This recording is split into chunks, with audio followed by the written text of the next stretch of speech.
그 다음에는 우리는 정서적으로 얘기하면 슬픔의 한이 있습니다. 그 다음에 기쁨의 흥이 있습니다. 한과 흥은 정반대입니다. 한을 영어로 뭐라고 그러죠? 아시는 분? 없습니다. 한입니다. 한. 흥? 정확하게 영어로 흥입니다. 번역이 안 됩니다. 왜? 아주 복잡한 것이 다 숨어 있는 것이 그렇게 되어 있습니다. 근데 우리 한을 얘기할 때 하얀 걸 얘기하죠. 소복 얘기하죠. 이 소라는 거는 실소자입니다. 하얀 실소자예요. 하얗다는 뜻이에요. 소복. 왜 우리는 조선 500년 동안 그 이전에도 왜 흰옷을 입었을까? 거기에 대한 얘기는 제가 다른 데서 말씀드리도록 하고, 그 다음에 우리 한이 뭐냐면 외압에 의해서 눌렸을 때, 외압에 이렇게 사람이 눌렸을 때, 감정적으로 눌렸을 때 참고 견디면 생기는 감정이 한입니다. 그러니까 폭압적인 힘에 의해 눌렸을 때 느끼는 감정이 한이라는 겁니다.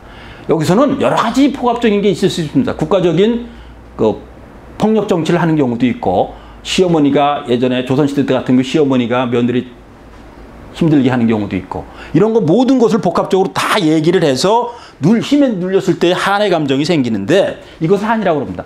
근데 세계에서 유일하게 우리는 한이라고 얘기를 하냐, 왜 번역이 안 된다고 얘기하느냐, 거기엔 이런 특질이 있습니다. 한은 외압에 의해서 눌렸을 때 참고 견디는데, 다른 나라의 경우는, 우리나라를 제외하고 모든 나라는 정신적으로 풀어낸다고 합니다. 이해되실는지 잘 모르지만 정신적인 어떤 거로 푸느냐. 짜증, 그러니까 외압에서 누르니까, 내가 이제 눌려서 사니까 나는 내 자유롭게 못 하잖아요. 그럼 거기에 이제 힘들어지는데, 그것을 다른 나라의 경우는 다 정신적으로 풀어낸다고 지금 말씀드렸잖아요. 거기는 짜증, 우울, 발작, 히스테리 이런 거로 풀어낸다는 거예요. 그게 다 정신적으로 풀어내는 겁니다. 근데 세계에서 유일하게 다르게 풀어내는 나라가 있습니다. 그게 한국입니다. 그러면 모든 나라, 한국을 제외한 모든 나라는 정신적으로 풀어내는데 우리는 뭐로 풀어낼까요? 가만히 생각해 보십시오. 뭐로 풀어낼까요? 예. 카메라니까 답이 없네요. 한번 생각해 보세요. 우리는 몸으로 풀어냅니다. 아주 특별한 몸. 그것이 화병입니다. 화병의 증세가 어떻게 되죠? 목이 결리고, 담이 오고, 명치가 체한 것 같고, 얼굴이 화끈거리고, 이런 증세로 옵니다. 갱년기 증세하고 비슷한데 분명히 다릅니다. 그러니까 우리는 다 몸으로 풀어내는 거예요. 그게 화병이에요. 그래서 화병을 브리테니크 사전에 이렇게 나와 있고요. 세계의사협회에서 정의를 내린 거에도 이렇게 나와 있습니다. 화병은. 화병에 대한 정의입니다. 제가 내린 게 아닙니다. 화병. 한국인만이 걸리는 독특한 정신문화병 이렇게 나와 있습니다. 의사협회에서도 똑같이 얘기한 겁니다. 한국인만이 걸리는 독특한 문화정신병이라는 거는 다른 나라는 다 짜증, 우울, 발작 정신적으로 풀어내는데 한국인만 몸으로 풀어낸다는 거예요. 세계 어느 나라도 없는 놀라운 특징을 가지고 있는 것이 우리 한국인입니다. 그래서 우리 한국인만이 가진 특징들이 한두 가지가 아닙니다. 예. 정서적으로 한번 보시면 이해가 되실 겁니다. 우리 한은 화병으로 제가 설명을 드린 적이 있어요. 근데 우리의 정신세계는 아주 특징적인 묘한 부분이 있습니다. 이것이 이 두 개가 복합되기 때문에 전 나왔다고 생각을 하는데, 우리는 세계에서 여러분들 한번 고민해 보세요. 누군가를 사랑하다가 죽을 수 있을까요? 누군가를 사랑하다가 너무 사랑해서 그걸 못 이겨서 죽어. 로미오와 줄리엣도 같이 종반 자살을 했지만 그리워하다 죽지는 않는단 말이에요. 우리 그리워하다 죽는 나라가 있어요. 우리나라 사람들. 그게 바로 상사병이에요. 상사병이 있는 나라 있으면 나와보라요. 세계 어느 나라도 없어요. 이 한의 기질 같은 게 전 여기서 나왔다고 보는 거예요. 그 다음에 우리는 이렇게 칼을 만들면 자기 보호를 위해서 칼을 만들잖아요. 칼을 나 찌르려고 만드는 나라 있어요? 칼 만들어서 자기 가족 죽이려고 그러는 거 아니잖아요. 나 지키려고 그러고 우리 가족을 지키려고 그러고 나라를 지키려고 그러는 건데, 그럼 결국은 상대방을 해하려고 만드는 것이 칼이에요.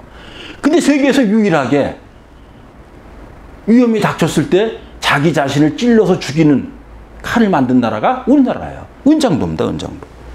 이 놀라운 이런 특징들을 가지고 있어요. 이게 우리 한의 문화예요. 모든 걸 내부로 향하게 만든 겁니다.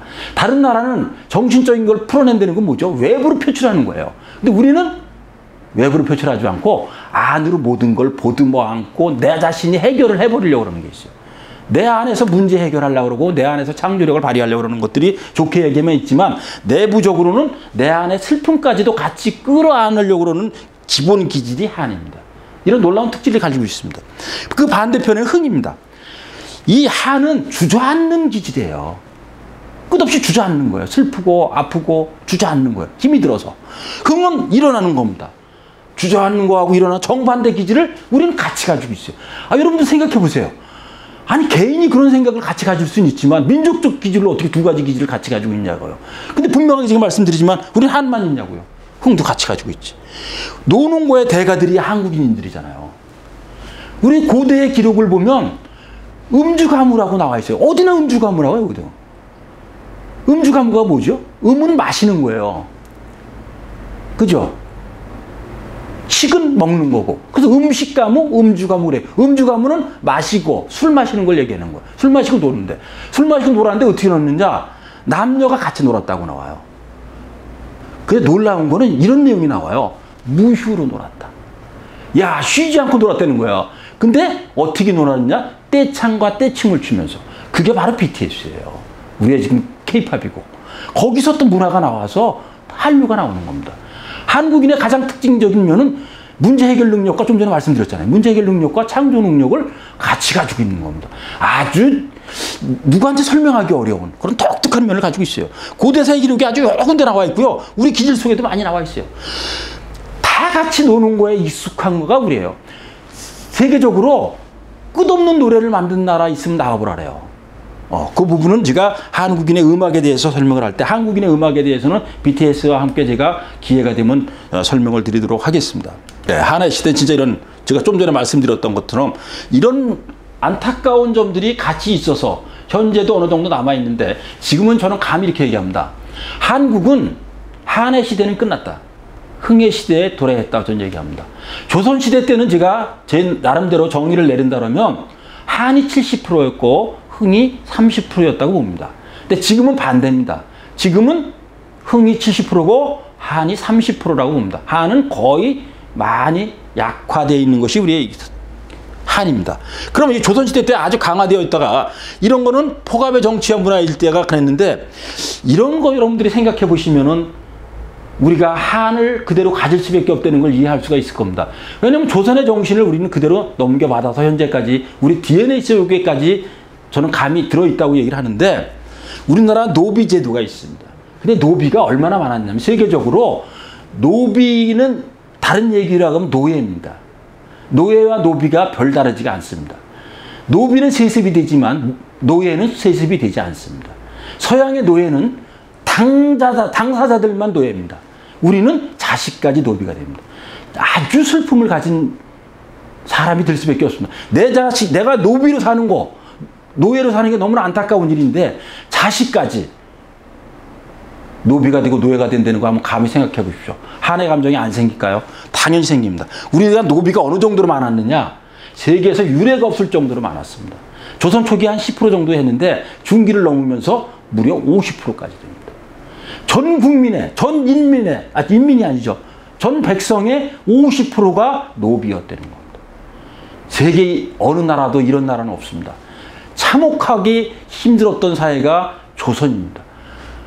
그 다음에 전 백성의 50%를 사회 진출권을 막았습니다. 우리만 그런 건 아니었지만 사회 진출권을 막았습니다. 누구죠?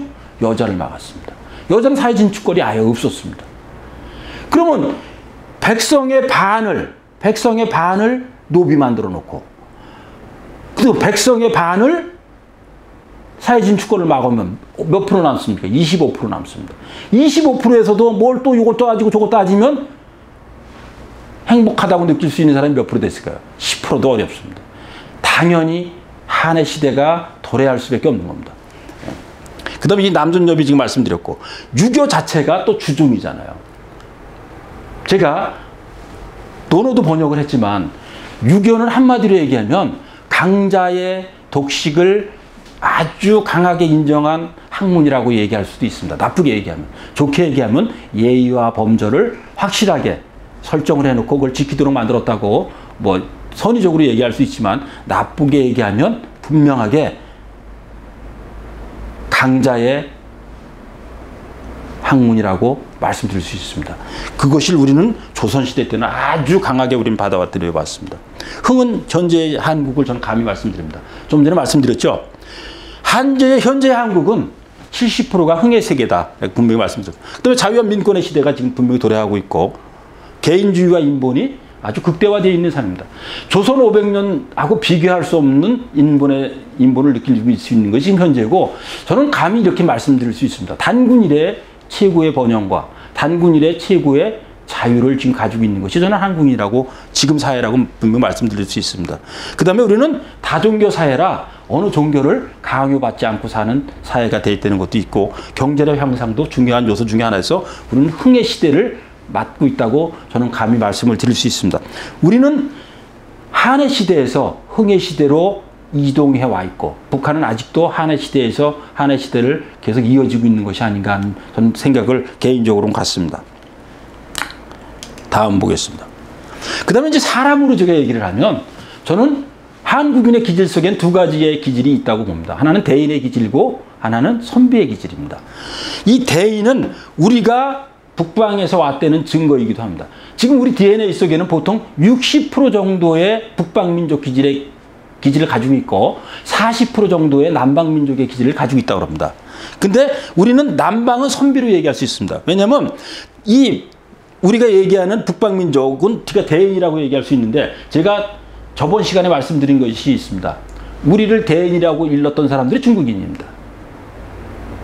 동이족은 대인이다라고 분명히 제가 말씀드린 적이 있습니다. 근데 이 대인 기질이 지금은 많이 약화가 되어 있는 것이 안타까운 점이 있습니다. 북방민족의 기질이고 유목민의 기질이 있고 사냥을 할 때 나오는 습성인데 우리는 대인의 기질은 지금은 상당히 좀 약화되어 있고 우리는 선비 쪽에 가깝다고 얘기할 수 있습니다. 선비는 뭐냐면 정치하는 학자입니다. 선비는 지금으로 현재로 얘기하면 정치하는 학자입니다. 그럼 학자는 뭐죠? 연구하는 겁니다. 지금 나와 있는 현상을 연구하기도 하고 외부 세계에서 들어오는 것을 연구하기도 하고 내부 그것마저 없다 그러면 내부 생산을 해야 하는 것이 선비입니다. 그래서 이 선비는 꼬장꼬장하게 따지기 좋아합니다. 그 다음에 지금 이론적이고 그 다음에 뭐 한번 하면 원칙을 세워서 끝까지 가려고 하는 기질을 우리는 많이 가지고 있는데 이게 바로 남방민족이고 농사를 짓는 정착민일 경우에 이 선비의 기질이 그대로 나오는 겁니다. 그래서 우리는 이 선비의 기질과 대인의 기질을 같이 가지고 있습니다. 근데 현재는 저는 감히 말씀드리면 선비는 70% 이 기질을 우리가 가지고 있는 것이. 그 다음에 대인의 기질은 저는 한 30%로 약화되어 있다고 저는 지금 조선 500년을 거치면서 상당히 약화된 부분이 이분이라고 이야기할 수 있고 강화된 부분이 선비의 기질이라고 말씀드릴 수 있습니다. 그래서 우리는 선비의 기질이 있는데 이것을 그대로 보여주고 있는 것이 정치하는 학자라고 했잖아요. 지금 우리나라 국회가 그대로 그런 모습을 보여주고 있는 겁니다. 따지기 좋아하고 말 많고 많은 문제도 있고 그 다음에 폭력적이지는 않은 게 한국인입니다. 비교적 온순한 것이 한국인들의 대표적인 것. 선비들은 이론적으로는 따지지만 폭력은 거의 사용하지 않는데 우리 기질 속에 그것을 여러 군데서 보여주잖아요. 네. 그 다음에 한국 문화에 대해서 제가 말씀드리도록 하겠습니다. 이건 제가 전체를 이제 설명을 드린 겁니다. 우리나라 문화는 어떻게 생성이 됐는가에 대해서 조금 도표로 보시니까 여러분들이 좀 힘들어 하실 수 있고 재미없지 않나 하는데 요 이해하기는 아주 쉽습니다.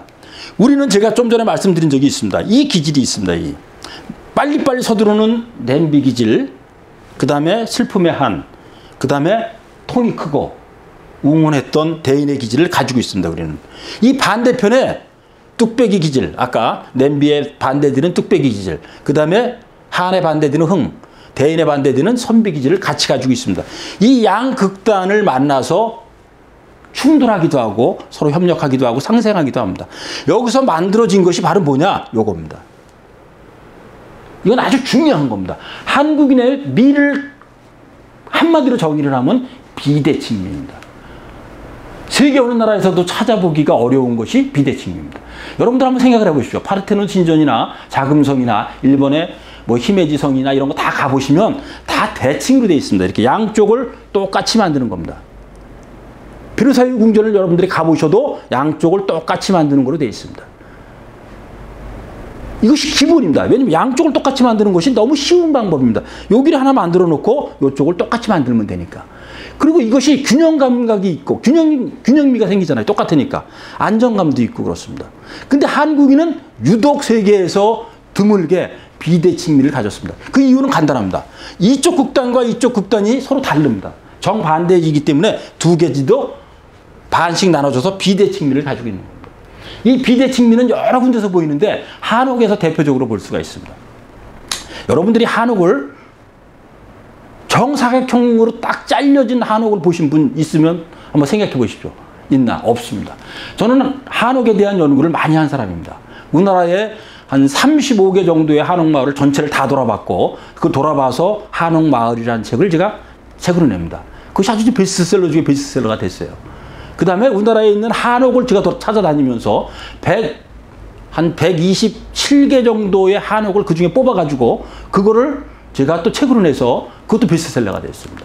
그것은 전 세계에 나가 있는 대사관에 나가 있는 비치도서, 대사관 비치도서로 선정되기도 했습니다. 그래서 제가 한옥에 대해서는 많이 합니다. 한옥책을 무려 5권이나 쓴 사람이 저입니다. 근데 한옥을 보면 여러분들이 지금부터 그려보시면 됩니다. 한옥 잘된 사대부가 사는 한옥집을 딱 들어갈 때 제일 먼저 만나는 것이 소설 때문입니다. 소설 때문에서 정면을 딱 들어봤을 때 양쪽이 대칭이 되어 있는 집은 한 집도 없습니다. 우선 행랑채가 있습니다. 이 정문으로 딱 들어가면 양쪽에 이게 쭉 길게 이어졌는데 행랑채가 좌측과 우측을 행랑채를 같이 똑같은 모양으로 만들어진 한옥집은 거의 찾아볼 수가 없습니다. 다 다르게 만들어져 있습니다. 그 안에가 사랑채가 있고 사랑채 안에 안채가 있습니다. 근데 이것이 다 비대칭으로 되어 있습니다. 이 중심 축선에서 이렇게 봤을 때 다 틀어져 있습니다.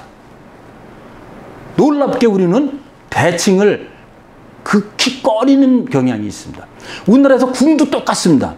경복궁을 제외하고 모든 중심축은 다 흐트러져 있습니다. 경복궁은 주나라 기법을 이용해서 그대로 이용을 했기 때문에 그것은 대칭에 상당히 가깝지만 앞에는 가깝지만 여러분들이 뒤로 들어가 보시면 경회로와 그 향원전 같은 걸 보시면 거긴 또 완전히 흐트러져 있습니다. 자연이 그대로 들어있고. 그래서 우리는 결국은 경복궁 앞의 모습은 딱 좌우가 대칭되어 있는 모습 같지만 그 안으로 뒤로 들어가 보면 거기도 완전히 비대칭입니다. 그리고 창덕궁, 경희궁, 덕수궁 여러분 보십시오. 중심축에서 모든 것이 다 흩어져 있습니다. 세계 어느 나라나 중심에서 대문에서 중심 건물은 일치시키는 것이 기본입니다. 근데 우리는 모든 것을 일치시키지 않습니다. 그만큼 우리는 비대칭에 아주 익숙해진 민족이고 세계적으로 드뭅니다. 그 다음에 우리는 자연미와 단순미를 가지고 있는데 이 자연미 있는 그대로 얘기하는 거고요. 예를 들면 쉽게 얘기하면 이런 겁니다. 길이 있으면 한옥 마을에 길이 있으면 사거리는 어디에도 없습니다. 요즘에 만들어진 길 말고 자연 그대로가 아직도 남아있는 한옥 마을에 가보면 정확하게 다 Y자 모양으로 되어 있습니다. 물이 흘러가는 모양하고 똑같이 길이 되어 있습니다.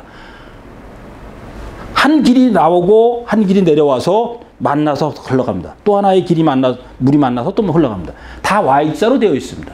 이것이 한국의 길입니다.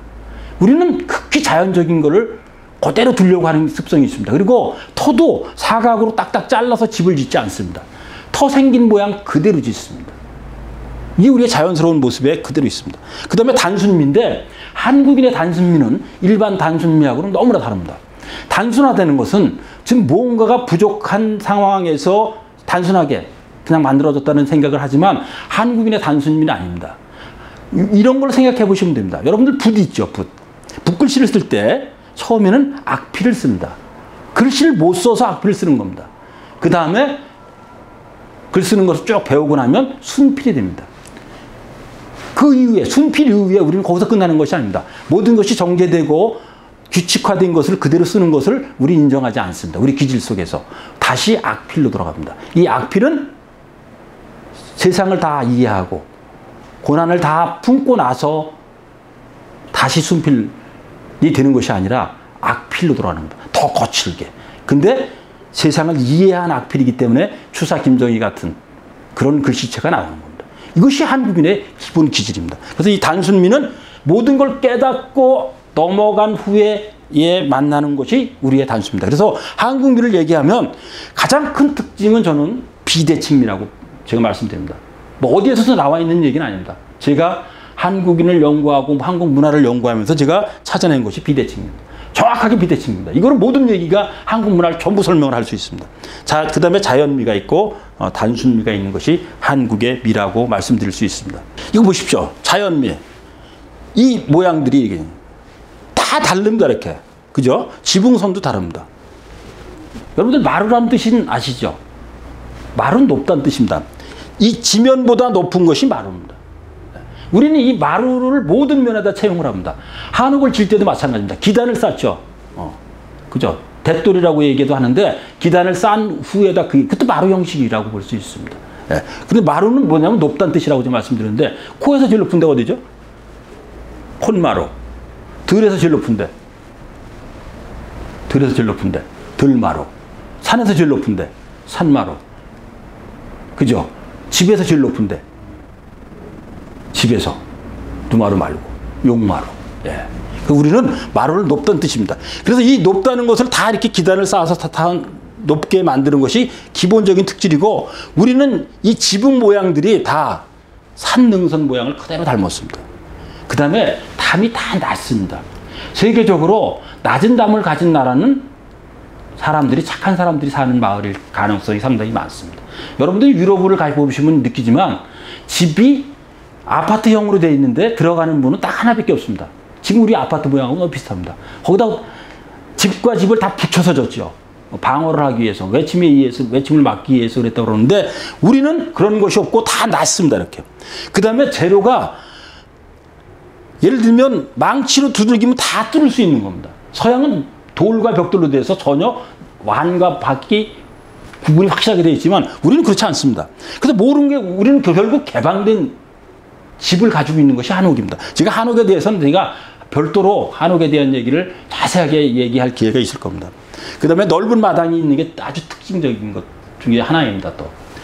왜냐면 우리는 마당이 없는 생각을 우리는 하지 못하고 있습니다. 우리는 마당이 집마다 마당을 가지고 있어요.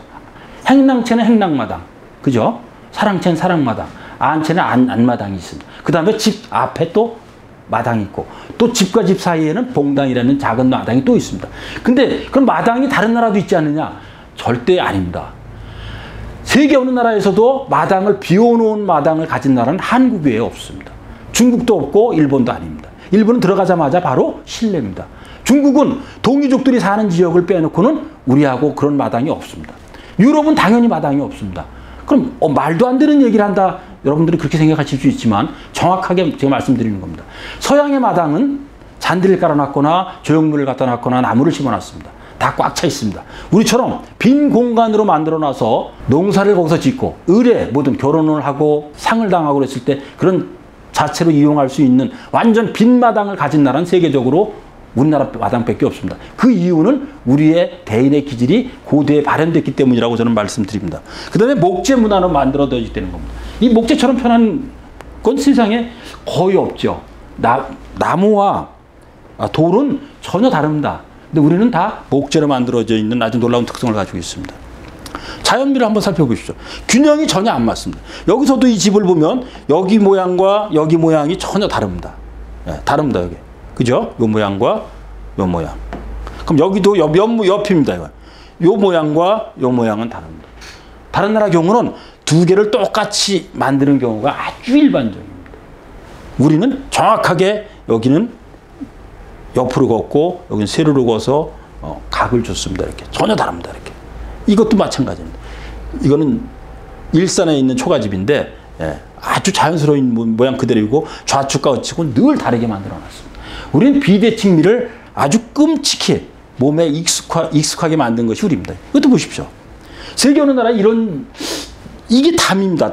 담에다가 굴뚝을 만든 건데 이건 저기 왕곡마을입니다. 강원도 왕곡마을에 있는 사진을 제가 찍은 건데 이거 보십시오. 얼마나 비대칭이에요. 근데 비대칭이니까 멋있잖아요. 이걸 양쪽을 똑같이 만들면 질려버립니다. 우리는 비대칭을 만들었다는 것은 미학이 상당히 높은 경지가 가지 않으면 못 만들어내는 겁니다. 대칭은 누구나 만들 수 있습니다. 그러나 비대칭은 다르게 만들어 놓는데 똑같이 만든 것보다 훨씬 더 미감이 뛰어나고 질리지 않고 아름다운 것이 이 비대칭입니다. 이것도 보십시오. 얼마나 비대칭인가. 이쪽과 이쪽이. 전혀. 여러분 이런 파격을 들여놓은 것 자체가 놀랍지 않아요? 예? 담에다가 굴뚝을 이렇게 기가 막히게 멋지게 했는데 그것도 지붕을 뚝 잘라가지고 이렇게. 예. 완전히 한국인 진짜 놀라운 민족입니다. 전혀 다른 것을 남들이 해내지 못하는 것을 기어이 만들어내는 것이 한국인인데 그것이 대표적인 것을 제가 말씀드리면 비대칭이라고 얘기할 수 있습니다. 근데 너무나 자연스럽게 보이는 겁니다. 아주 인공적인데 자연스럽게 어색하지 않게 보인다는 게 어디서 온 거예요? 이것이 위대한 점의 한국인의 미학이라고 말씀드릴 수 있습니다. 제가 이제 조금 어려운 주제로 갑니다. 오늘은 사실은 모두가 어려운 주제입니다. 제가 쭉 연강을 하게 되면 제일 어려운 부분이 지금 오늘 여러분들한테 지금 하는 내용인데 이것도 마찬가지로 어렵긴 어렵습니다. 종교를 얘기하는 것처럼 어려운 건 사실 없습니다. 근데 우리의 종교를 보면 이 종교가 마루종자에 가르칠 께자입니다. 이게 우리의 종교입니다. 서양의 종교하고 인식이 전혀 다릅니다. 우리의 종교는 간단합니다. 마루종. 이제 마루가 뭐 무슨 뜻이라고 제가 좀 전에 말씀드렸습니다. 높다는 뜻이라고 얘기했습니다. 교는 가르칠 께자입니다. 높은 걸 가르치는 겁니다. 이게 종교입니다. 그래서 우리의 종교는 누구나 밟을 수 있지만 한 단계 올라가는 것을 얘기합니다. 제가 설명을 드리면 우리의 종교는 중 두 가지가 있습니다. 아주 고대부터 쭉 이어져 내려왔던 우리의 전통 종교가 있습니다. 전래 종교라고 얘기할 수도 있고 전통 종교라고 얘기할 수도 있지만 뭐 말의 의미는 조금 다르지만 어쨌든 전통 종교를 보면 우리는 인간 중심의 종교입니다. 그 다음에 100년 전에 들어온 서구에서 들어온 건 신중심의 종교입니다. 기독교, 천주교죠. 이슬람교도 그렇고.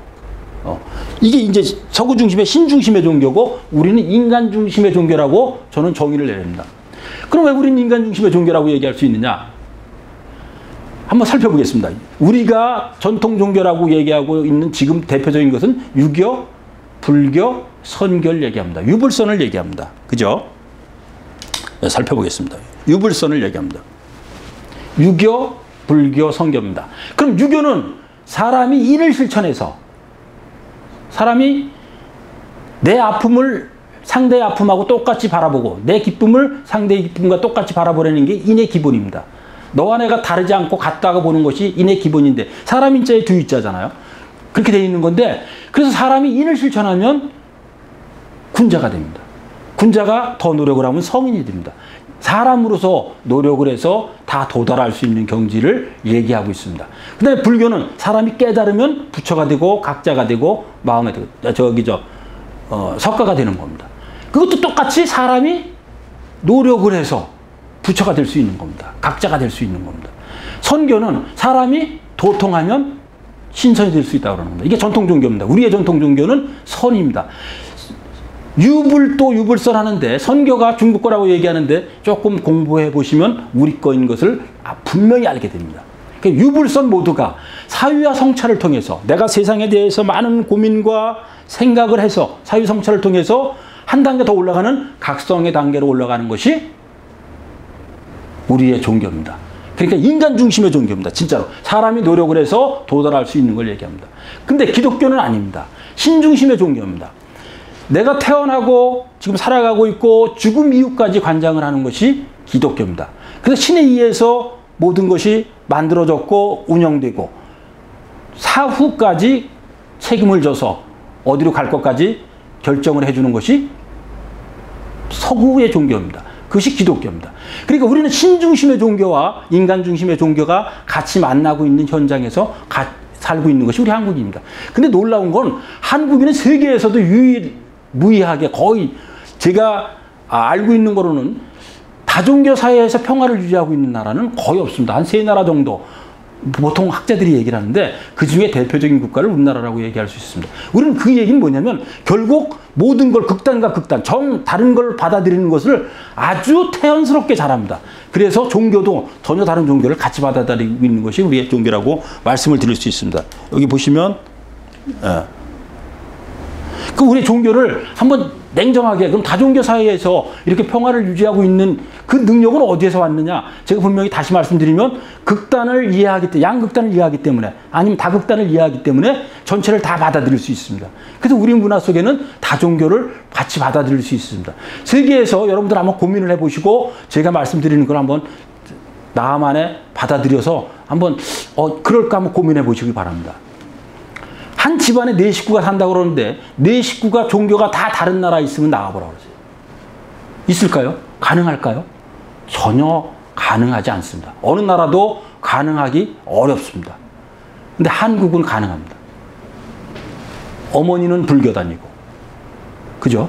아버지는 천주교하고, 애는 하나 무신교도 종교입니다. 예.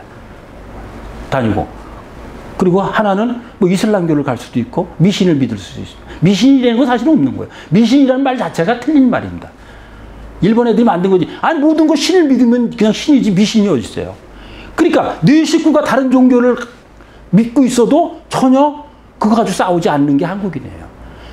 그러니까 이런 겁니다. 우리는 기독교적인 생각을 가지고 있으면서 유교적인 예의를 지켜요.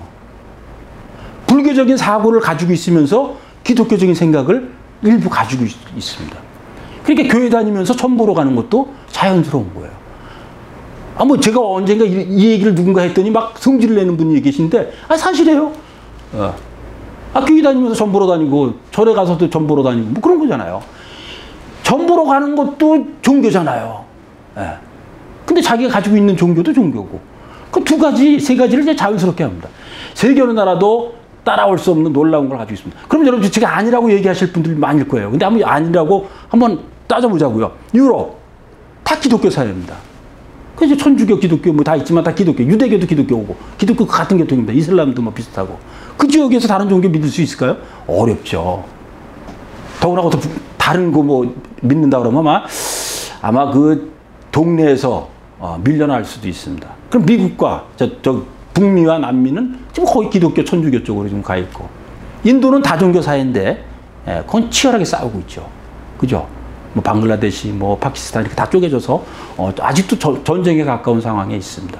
일본은 거의 뭐 종교가 그 뭐 토속 종교가 거의 차지하고 있고, 기독교 같은 건 거의 못 들어가 있고, 그 뭐 다종교 사회라고 얘기하지만 거기는 조금 묘한 특징이 있습니다. 그러면 따지다 보면 중국은 아예 종교가 거의 없는 나라. 우리나라는 진짜로 다종교 사회가 있습니다. 유불선 다 있고, 기독교 있고, 천주교 있고, 이슬람교도 지금 들어와 있잖아요. 이슬람교도가 뭐 앞으로 10년 정도면 100만이 된다고 예측하는 분들도 있을 만큼 이슬람교도 지금도 정상적인 우리나라의 종교로 들어와 있습니다. 그거 말고도 우리 민족 종교도 많이 있습니다. 그것이 다 뒤섞여서 전혀 불만 없이 돌아가고 있는 것이 세계에서 어떻게 보면 거의 유일하다고 말씀드릴 수 있습니다. 이렇게 안정하게 네 가족이 다른 종교를 믿는 나라 있으면 저한테 알려주시면 제가 소주 사겠습니다. 그리고 우리나라는 종교혁명이 몇 번이 있었어요. 첫 번째 종교혁명은 우리나라가 종교가 없다가 신교라는 게 들어옵니다. 이 신교가 우리의 전통 종교입니다. 이 신교입니다. 그러니까 삼신을 모시기도 하고 칠성신앙 모시고 그러는 것들이 다, 그다음에 정관수 떠놓고 하는 것이 이게 다 신교 쪽에 있는 겁니다. 이게 원래는 정통으로 있었던 겁니다. 근데 이것이 무너집니다. 2차 종교혁명 때 들어오면서 이제 무너져요. 그게 뭐냐면 그 사상이 쭉 이어져 내려오면서 어떤 분을 모시냐면 삼성을 모십니다. 삼성.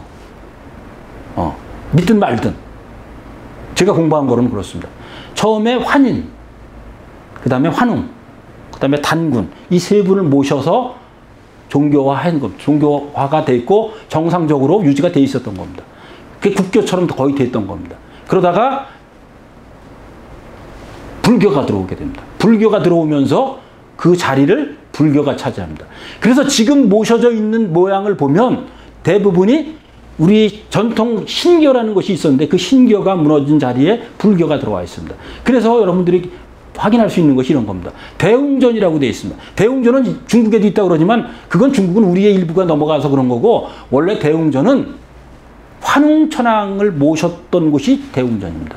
삼성전은 세 분을 모신 겁니다. 환인, 환웅, 단군을 모셨던 겁니다. 그래서 이분들이 이제 그 후대에 들어왔던 불교가 들어오면서 어떤 현상이 나왔느냐, 이분들을 다 무시를 하려고 그러니까 백성 모두가 이미 그거 젖어 있는 거예요. 그 종교가 젖어 있는 거예요. 종교가 생활화되어 있었던 거예요. 그러니까 이분들을 다 버리지 못하고 이름을 그대로 둔 거예요. 이름을 그대로 두고 일부는 더 높은 데로 올렸더래요. 그게 칠성각이 더 높은 데 있잖아요. 삼성각이 더 높은 데 있고. 그게 그렇게 나온 겁니다. 이분들은 그대로 가서 모신 거예요. 산신각도 모시고 다 그대로 모시고 그 자리에 부처가 들어간 겁니다. 예, 본전에. 그래서 대웅전 자리에 부처가 이제 들어가고 그걸 신전, 그러니까 부처가 들어오기 전 시대를 전불시대라고 얘기하는 거고 그 부처가 들어온 이후 시대를 후불시대라고 얘기를 하는 겁니다. 그 다음에 세 번째 종교가 우리가 혁명이 들어오는데 그거는 기독교가 우리한테 현재 들어와 있는 상황이 세 번째 전 종교혁명이라고 얘기할 수 있습니다. 놀라운 거는 누가 뭐라고 그래도 우리는 다종교 사회에서 전혀 다른 종교를 밀어내지 않고 다 끌어안는 놀라운 특성을 어떻게 보면은 넉넉한 마음을 가지고 있는 것이 우리 한국인이라고 말씀드릴 수 있습니다. 그 다음에 여러분들 절에 가시면 붉은 악마가 있는 걸 여러분들 알 수 있을 거예요. 이게 치우상인데 이렇게 여러분들 절에 가서 이렇게 자세히 보시면 한 3개 정도 가면 1개 정도가 있습니다. 절에. 그게 뭐냐면 이렇게 문짝이 있습니다. 목재로 만든 문이 있으면 문 하단에 이렇게 그림이 그려져 있습니다. 그것이 뭐 어떤 사람들은 귀모나 그림이라고 그러고 도깨비 그림이라고 그러는데 그것이 치우천왕입니다. 치우천왕도 모신 적이 있었어요. 그래서 그것이 지금도 남아 있습니다. 치우천왕이 이렇게 여러분들 제 말 듣고서 한번 절에 가서 한번 보시면 알아요. 그 문짝 밑에 이렇게 보면 그 상이 사람 도깨비 모양으로 그 도깨비라고 그러는데 그게 사실 정확하게는 치우천왕인데 그 모습이 지금 흔히 볼 수 있습니다. 아주 흔히. 네. 그것이 현재의 모습입니다. 그 다음에 이제 사상을 제가 말씀드립니다. 네. 우리는 사상과 종교가 나뉘지가 않았습니다. 다른 나라 유럽 같은 경우는 서구에서는 사상과 종교는 완전히 분리가 되는데 우리는 사상과 종교가 분리가 되지 않고 같이 혼합이 되어 있습니다. 그래서 우리는 그대로를 가지고 있습니다. 유불선이 그대로 사상입니다. 종교이기도 하고 사상이기도 합니다. 근데 서구는 달라집니다. 사상과 종교는 분명하게 나뉘어져 있습니다. 그래서 우리의 사상은 정신의 사상이라고 저는 말씀드립니다. 정신의 사상. 서구는 물질의 사상이라고 얘기했습니다. 그러니까 우리는 왜 정신의 사상이냐? 유불선이 다 정신을 얘기하는 겁니다. 사유와 성찰을 통해서 각성의 단계로 올라가는 것이 종교이기도 하지만 곧 사상이기도 합니다. 유불선이 우리의 사상이에요. 네. 그 다음에 서양은 물질의 사상이라고 저는 정의를 내렸습니다. 왜 물질이냐? 이유는 물질을 승상하기 때문입니다. 그럼 서양 사상을 한번 살펴보시면 자본주의, 사회주의, 공산주의가 있습니다. 자본주의는 자본을 무한 경쟁을 통해서 강자가 가져가도록 한 겁니다. 강자의 독식을 인정을 해주고 개인의 욕망을 부채질해서 그것을 일을 열심히 하도록 만드는 것이 자본주의입니다. 공산주의는 국가 전체에서 공동 생산해서 공동 나눔을 가지는 것이 공산주의입니다. 사회주의는 공동체별로 생산을 해서 나눔을 같이 생산한 것을 재화를 나눠 가지는 것을 얘기할 수 있습니다. 그러니까 모든 것을 물질에 두고 있습니다. 물질을 어떻게 생산해서 어떻게 분배하느냐를 가지고 사상으로 나눴습니다. 그것이 자본주의, 공산주의, 사회주의입니다. 그럼 저는 이런 얘기를 가끔 개인 요거하고 조금 관계는 있지만 뭐 직접적인 관계는 없는 거지만 저는 이런 얘기를 들을 수 있습니다. 그러면 세계에서 우리나라는 공산주의와 사회주의를 전혀 안 받아들인 순수한 자본주의 국가는 세계에서 우리나라밖에 없다고 저는 얘기를 합니다. 진짜 그렇습니다. 유럽의 경우는 자본주의, 공산주의, 사회주의가 거기서 나온 겁니다. 세계가 같이 어우러지고 섞이고 이래서 그것이 발생이 됐고 그것이 넘어간 것이 미국으로 넘어간 겁니다. 이들이 제국주의를 만들어내면서 세계를 정복해 갑니다. 정복해 가면서 이 사상을 그대로 전파를 합니다. 근데 세계에서 유일하게 다 유럽이나 서구의 국가들이 이 모든 세계를 다 점령을 하면서 사상을 전파를 하고 종교를 전파를 했는데 그것이 안 된 나라가 딱 한 나라가 있습니다. 한국입니다. 그것이.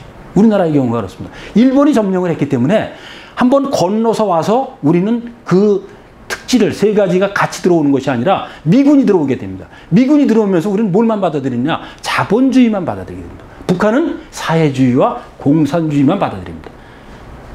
세계 어느 나라보다도 아주 순혈을 가지고 있는 것이 남한과 북한의 자본주의와 공산주의입니다. 이 순혈성 때문에 결국은 두 개의 같은 민족으로 살면서 전혀 다른 인생들을 지금 만들어내고 있는 거고 전혀 다른 국가를 만들어내고 있는 것이 지금 심지어 어느 정도로 다른가는 여러분들이 잘 아시죠. 경제 규모가 45대 1입니다. 네. 우리가 45고 북한이 1밖에 안 됩니다. 아주 터무니없이. 그러니까 인간 욕망을 부채질하는 거가 나쁘긴 하지만 결국은 성장에는 최고의 요소가 되는 거고, 북한은, 저는 감히 이런 얘기합니다. 북한은 조선이 그대로 옮겨진 것이 북한이라고 저는 얘기합니다. 유교가 김일성 사상체제로 넘어갔고, 이시에서 김씨로 넘어갔고, 백성은 그대로 넘어갑니다. 그러니까 지금은 북한 사람들한테 우리가 자본주의나 뭐 이런 걸 얘기한다 그러면 말이 되질 않습니다. 바로 조선에서 그냥 넘어간 겁니다. 잠깐 기간이 있었지만 조선에서 바로 조선으로 넘어간 거예요. 조선에서 북조선이 된 겁니다. 그러니까 이들 생각하고 우리 생각은 괴리가 있을 수밖에 없고, 그럼 남한은 북한은 또 그렇게 어려운 상황이 됐지만 우리한테 지금 가장 큰 어려운 점은 결국 뭐냐? 그것도 사상 때문에 우리가 어려운 겁니다. 지금 우리가 싸우고 있는 거는 분명히 전 사상 때문이라고 감히 말씀드립니다. 사상의 전쟁이 지금은 국회에서도 있고 정치에서도 있고 경제에서도 있고, 그 지금 투쟁이 거기서 온 겁니다. 왜냐하면 우리는 순혈만 주장했습니다. 자본주의만을 주장해서 강자의 독식을 인정을 했고, 그 다음에 욕망을 부채질해서 부자가 되는 걸 인정을 했습니다. 그래서 나라는 잘 살게 됐는데, 그러다 보니까 경쟁만 우리는 배웠습니다. 나눔을, 공산주의와 사회주의는 한 번도 우리가 받아들인 적이 없기 때문에 결국 우리는 욕망, 그 다음에 독식, 여기에 익숙해져 있습니다. 그러다 보니까 경쟁이 치열합니다. 그 치열함을 지금까지도, 광복 이후 지금까지 우리는 경쟁 속에서 살아와 있기 때문에 아주 우리가 사는 사회가 어려워진 것도 여기에서 저는 왔다고 감히 말씀드리는 겁니다. 예. 여러분들이 이렇게 생각을 해보시죠. 이것도 왕곡마을의 모습입니다. 아주 단순하죠, 단순해. 이런 단순함을 가질 수 있을까요? 세계 어느 나라도 진짜 가지기 어렵습니다. 근데 놀라운 거는 이렇게 자연스럽다는 거예요. 그냥 쿵쿵쿵. 이 나무들이나 갖다 놓고 흙으로 다 토담을 갖다 쌓은 거예요. 높지도 않습니다. 우리나라 담은 다 어깨 높이 정도밖에 되지 않습니다. 이것이 한국의 그 민도, 그 다음에 국민성이 아주 유순화되는 거. 그 우리나라 기록에 많이 나와 있잖아요. 우리나라 고대 기록 보면 다 한국인은, 그러니까 우리 한민족은 유순화되는 얘기가 많이 나옵니다. 네, 이렇게 해서 이번 강의는 마치겠습니다. 예, 감사합니다.